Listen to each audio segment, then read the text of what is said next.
The first series of The Bill set the stage for what has become one of the most popular television shows in history. In 1983, Thames Television broadcast a one-off cop drama called Wooden Top. Morning, son. Welcome aboard. Thank you, sir. Series creator Jeff McQueen, whose writing credits include episodes for Give Us a Break, Big Deal and Stay Lucky, used the pilot to begin his chronicle of goings-on in the fictional London borough of Canley. Wooden Top followed Officer Jimmy Carver's first day at the Sun Hill police station as he learned the ins and outs of the job.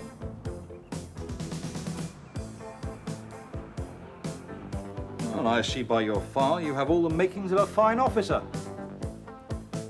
Thank you, sir.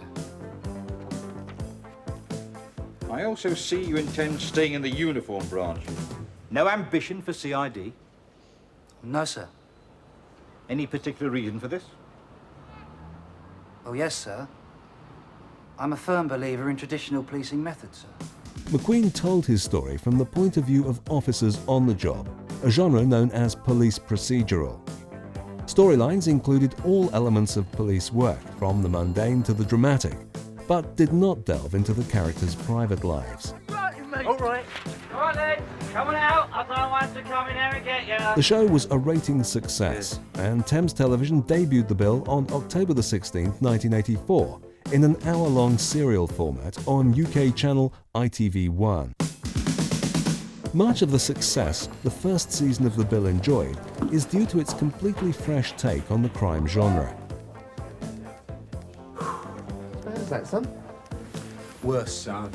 Unlike previous crime shows that featured sophisticated camera work and elegant set design, The Bill takes a realistic approach to the depiction of nicking villains. I know it's dull and boring, this kind of job always is. It never is on the television, Sarge.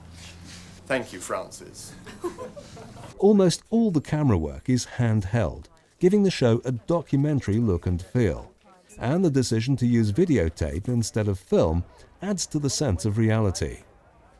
The raw quality of video is complemented by the fact that studio lighting is almost entirely absent from the production. Even when it means that some of the actors will be difficult to see, the directors use available light, and the result paints the Sun Hill police station in a dingy, mundane, almost cold light. This mirrors the show's focus on all the various operations of a police station, not just the exciting car chases or pitched battles with desperate villains. By foregoing the use of studio lights, the creators of The Bill allow the audience to view the characters for what they are, real people, not just hard-nosed heroes. Look, I can't talk to her anymore. I'm very busy. I've got to go, all right? Bloody women! The editing of the show also separates The Bill from the Hollywood norm. Almost every episode features the use of long takes, lengthy segments of video shot and used without any editing. Long takes gives the sense of uninterrupted reality, and in the case of The Bill, this reality is exactly what the show's creators are aiming for. And make sure he's not got anything on him. Don't him committing suicide. That's too easy a way out for this man. You can't do this to me. Ackland, get me a coffee. Could I have a glass of water? Oh, please. No, not until you tell me where the bulk of those magazines have been stashed. Then we'll start talking about favours. Favours? For God's sake, all I'm asking for is a glass of water. Then tell me where they are! Cramped spaces add to the sense that we, the viewers, are on the beat with the cast. As the camera meanders through the crowded, frenetic halls of the Sun Hill police station, fans may feel the need to lean this way and that in their seats to avoid the approaching characters, who often bump into one another or nearly walk into the camera. Wooden Tops and Superstars join forces, have they? The word is liaison, Lytton. These techniques help the show feel so real. The action in The Bill is what one might expect to find if given the chance to hang around a police station all day. Keep it up. We could always do some intellectuals in the department. Thanks, Gav. Thank you, Sergeant. Right. You should all have a copy of my memo and my notes on a particular kind of screwing, breaking MO. Yes? This is a bloody lumber. You cocked this up right from the beginning, Robert, and don't give me all that old crap about a delicate situation.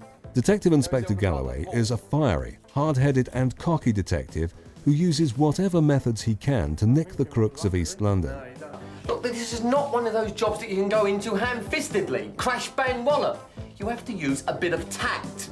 But you wouldn't know what that means, would you? Let me tell you something. You're the person that's created the delicate situation. Not that idiot making the phone calls, but you... He prides himself on being the youngest DI in the division.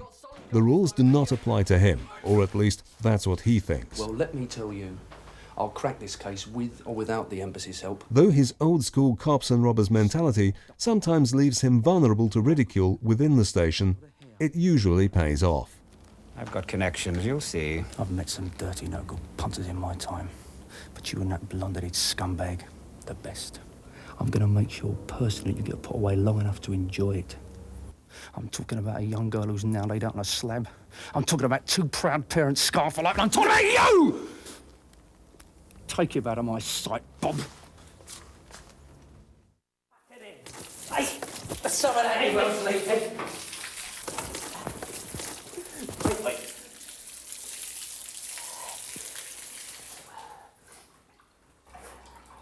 Have we done? This lovable father figure among the men and women of Sun Hill has a bulletproof moral code that earns him respect from just about everyone who knows him. Well, working on the old principle that lightning never strikes in the same place twice, we'll keep the team where they are, south end of the High Street, all right? I'll get over to the hospital and relieve June, send her back here. All right, fair enough. See you later. All right, see you, Tom. Sergeant Cryer thrives in the fast-paced, hectic world of the day-to-day police operations. He is strictly by the book and demands that everyone who works for him be detailed and exact. Hey, have you finished sorting out those crime report sheets yet? Because if you haven't... Not just yet, Sergeant. Well, bloody well hurry up and get it done, all right? Yes, sir. What are you doing here?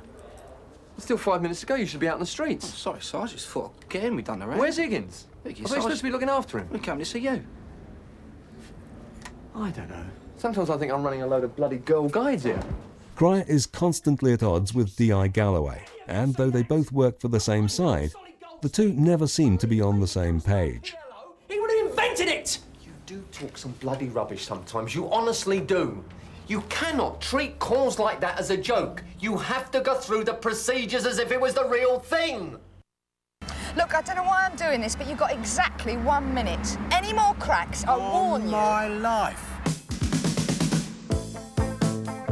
Woman Police Constable Ackland is well respected by her peers and gets along with everyone, with the exception of Galloway. If Carver knows anything, I want him in here right away. But sir, he's off now for a few days. I don't give a toss. If Carver knows anything, I want him in here now. June. Ackland! There's a phone over there. Ackland communicates effortlessly with people of all shapes and sizes, and in addition to being a sharp-witted and instinctive policewoman, That's what I call good local knowledge. she sympathizes with the victims of crimes and often provides them with comfort in their darkest hour. Come with me, will you? I'm so sorry. I feel... Police!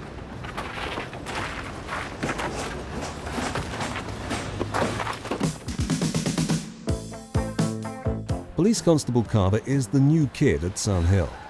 Despite his lack of experience, he is a clever lad with a good head on his shoulders. Oh, so much sugar. Well, I like a lot of sugar, me. I've got a sweet tooth. Yeah, well, don't you know it's bad for you? You'll get fat and all your teeth will fall out. I won't get fat. I'm a thoroughbred. He has a knack for solving crimes and understanding all types of people, and his assumptions usually pan out. That's for you, my son. Done enough for one day. Go on, have it way on your toes. I'll see you tomorrow. Thank you, sir. Well, come on, give us a chance. Come on, Carver, we've got work to do. Yeah, I'll be with you in a tick, all right? PC Carver has a soft heart and takes pride in helping people. Put the word out to your mates. See how much interest there is. I'll come back later when I'm off duty and we'll have a chat. All right, but it's a waste of time. Well, we won't know till we've tried, right? I'll see you later, about 2:30. I'll see you.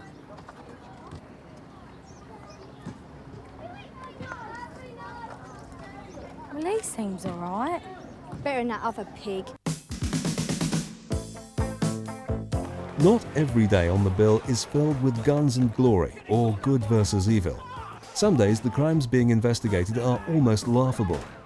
In episode 11, The Sweet Smell of Failure, The gang is hoping to sniff out a counterfeit perfume maker.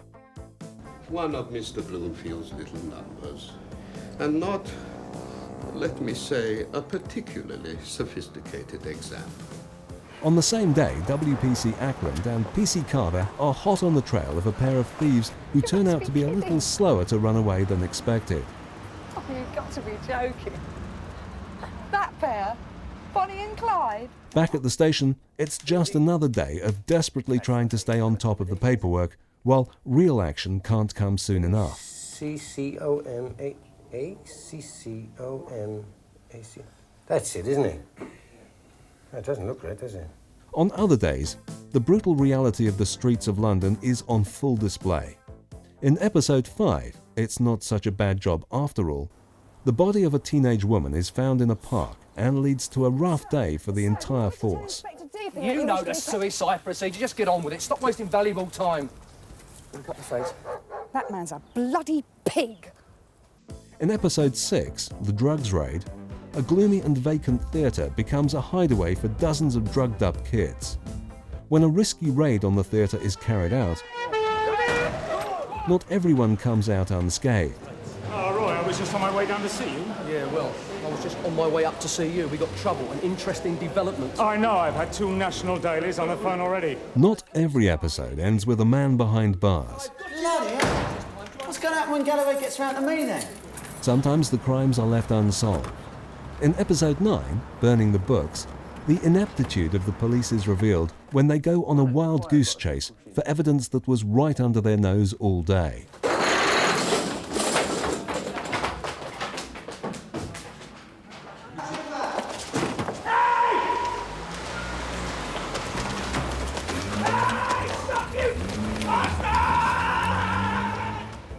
The underlying theme of the bill is that police work may be dull, violent, or even humorous. But it is never predictable. This unpredictability, mixed with a broad depiction of all aspects of police work, and a cast filled with eccentric, lovable characters, helped to make the first season of The Bill an overwhelming hit. The foundation built in this season has supported The Bill for more than 2 decades, through 2,000 episodes of this well-loved series. Season 2 of The Bill doesn't skip a beat, loaded with all the humour, action and drama you've come to expect from the men and women of the Sun Hill Police Station.